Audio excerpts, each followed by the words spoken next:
Well, the pressure of owning a home is showing up in Americans' internet history.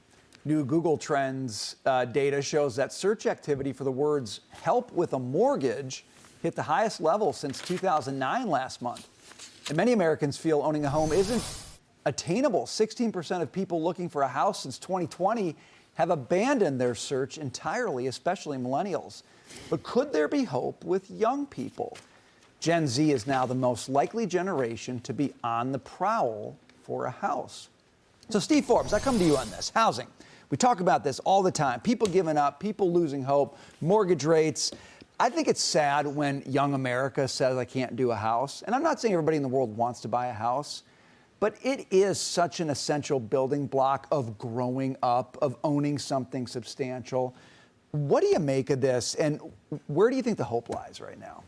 Well, I think the hope lies in several things. One is a stable dollar, so we get low interest rates, more tax cuts, so people have more to keep, and also you get a more ginned-up economy.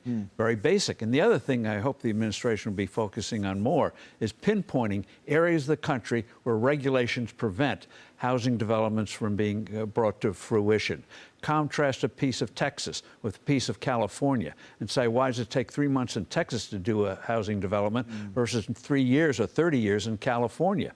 Since we have a governor out there who has aspirations, let him explain why California is the most expensive place to buy a house, how you can get a mansion in a place like Florida or somewhere else, even with the prices today, and get you a closet in California. Then they always say, oh, we'll have public housing and affordable housing. It's government that made housing unaffordable. So highlight the information, and that'll put pressure to get some change.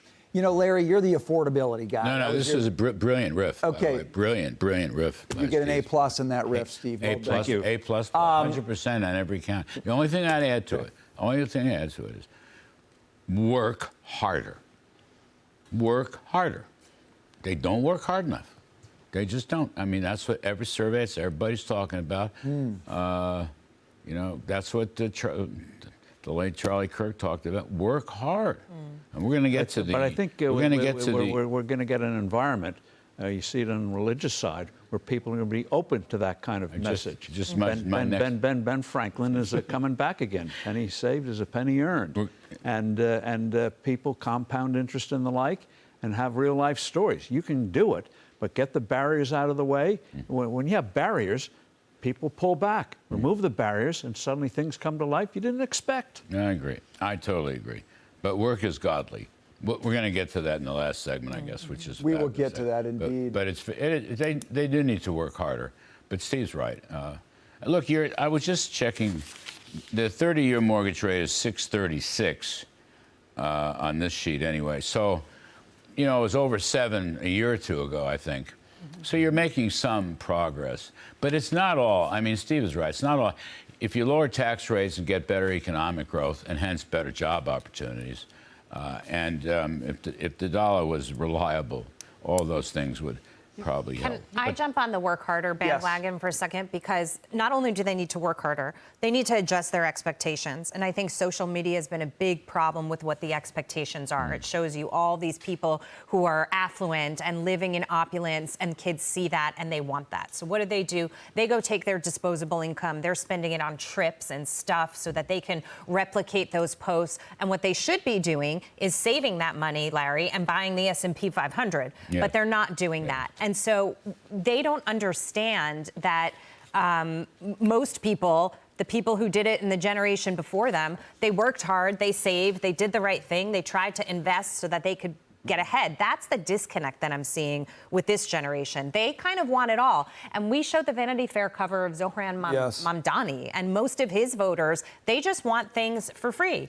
Government, you give it to me. I deserve to live in New York City fresh out of college, and I deserve, you know, to live there nicely. At least that's what they think that he would do for them.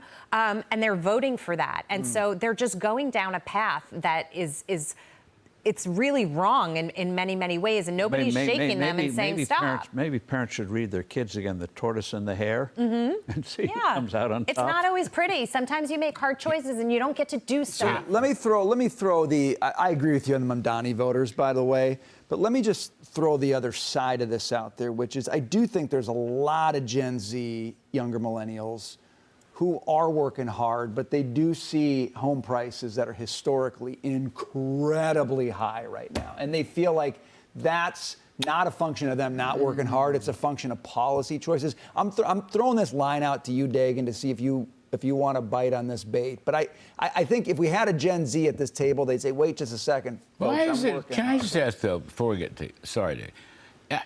First of all, home prices are coming down. But the big point is it all depends where you are. There are parts of this country that have very, very affordability homes. Agreed. I mean, and they're going to be in the red states and they're going to be in the Sun Belt. They're not going to be in the New York suburbs. Right. Okay, I get that. But you don't have to,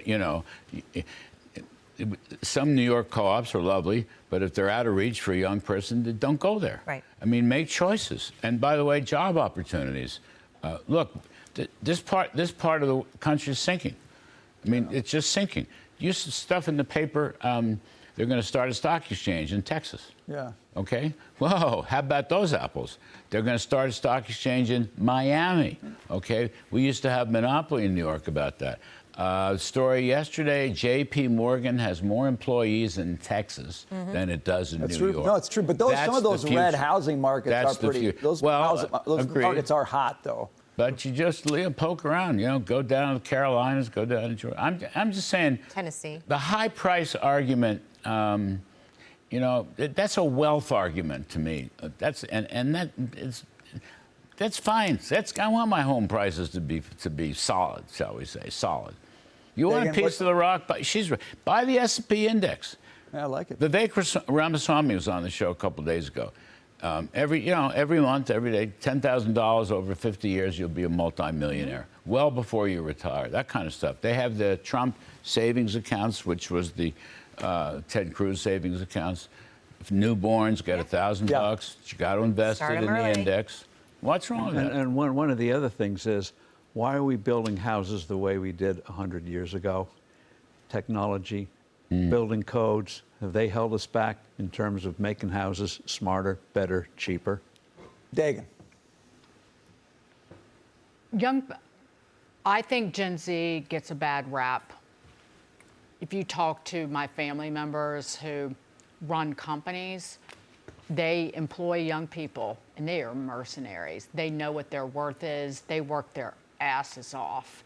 And if they don't feel like that they are used to their best abilities, they'll move on and get a different job. They'll get a better job. They'll get a job that pays them more money. And they know well enough not to buy a house when it is so wildly overvalued. They, quite frankly, are putting money into the stock market. That's one of the reasons the market has gone up so much. 45% of wealth is in stocks now. We said that last hour. And they see the cost of ownership, maintenance, insurance. Because of the housing boom, if you buy a house right now, you can't get anyone to work on it.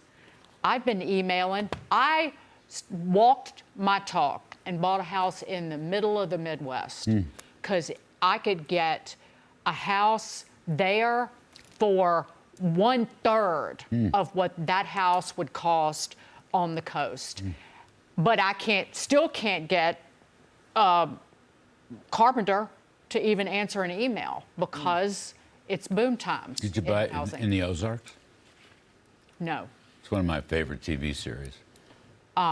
Ozarks. Ozarks. Yes. Phenomenal. But I kind of grew up with, you got to be careful where you buy a house in parts like that because it might be near a meth lab, and then the meth lab goes ba-boom, and Didn't think of that, did the you? new wing No, I on didn't. your house gets shorn off. They had a lot of episodes on that.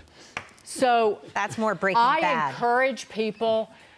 We are a mobile economy. Do you go down to the Ozarks a lot, or for this house? No. Larry, we can't do Ozark talk. sorry. anymore. We don't have time But for Ozark. we are.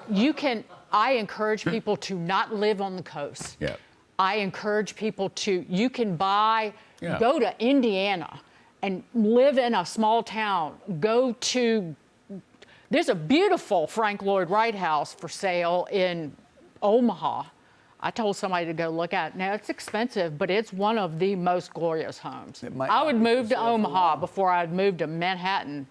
now if I had it all to do all over again 30 years ago.